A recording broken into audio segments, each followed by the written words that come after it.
You think you own your home. You think you own the office building where you work, or the store where you buy your groceries.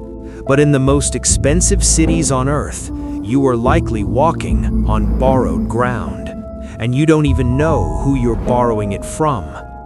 Welcome back to The Rich, the Hidden. Today, we are peeling back the layers of the most successful financial architecture in human history. A legal loophole so powerful that it allows families from the 1700s to collect rent from the 21st century without ever laying a single brick or managing a single employee. In the heart of Manhattan, there is a square mile of land that generates more wealth than some small nations. You see the skyscrapers, the glass, the steel, but beneath the concrete lies a secret recorded in dusty ledgers called ground leases. Most people don't understand the difference between owning a building and owning the dirt it sits on. If you own the building, you are a landlord, but if you own the dirt, you are a king. This is the distinction between new money that builds and old money that simply exists. Let's descend into the archives of the 1890s, a time when the titans of industry were fighting for visibility. But while the Vanderbilts were building palaces, a smaller, quieter group was buying titles. They weren't interested in the structures, they were interested in the perpetuity of the soil. Take the case of the Astor indentures, a series of contracts signed over a century ago that effectively leased the island of Manhattan to the future.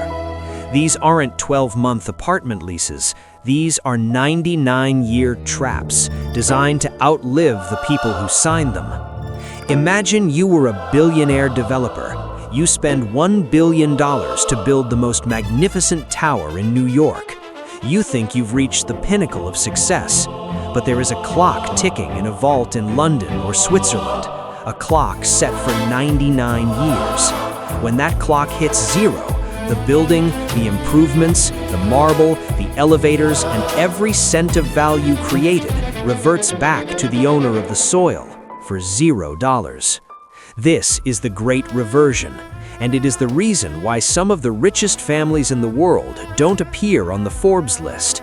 They don't have income, they have titles. We began an investigation into a specific entity we found in the New York City land records, an entity that hasn't changed its name since 1894. It's not a corporation, it's a family trust with no public website, no office, and no face. Yet, through a web of shell companies, they hold the title to the ground beneath 3 major subway hubs and 5 luxury hotels. Every time the city raises property taxes, they don't pay, the building owner does.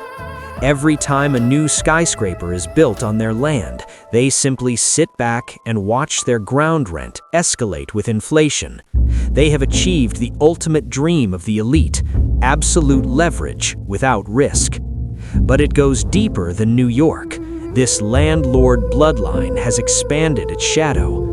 We tracked their signatures to the water rights in the California Central Valley, to the mineral rights under the growing tech hubs of Texas, and to the deep-sea cable landing points in Virginia. They aren't just landlords of buildings, they are the landlords of the very infrastructure of human civilization. Why don't we hear about them? Why isn't this on the front page of the Wall Street Journal? Because they are the masters of the third tier.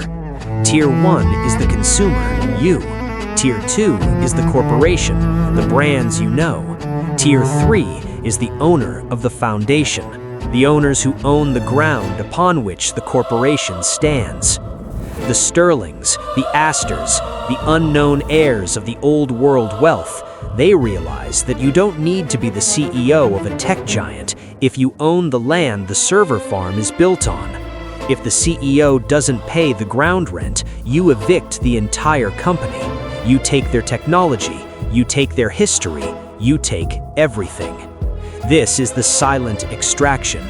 As you watch this video, A portion of the global economy is traveling through banks, through investment funds, and eventually hitting a private vault that has been accumulating wealth since before the light bulb was invented. It is a wealth that never loses, because as long as humans need a space to stand, they will have to pay the ground rent.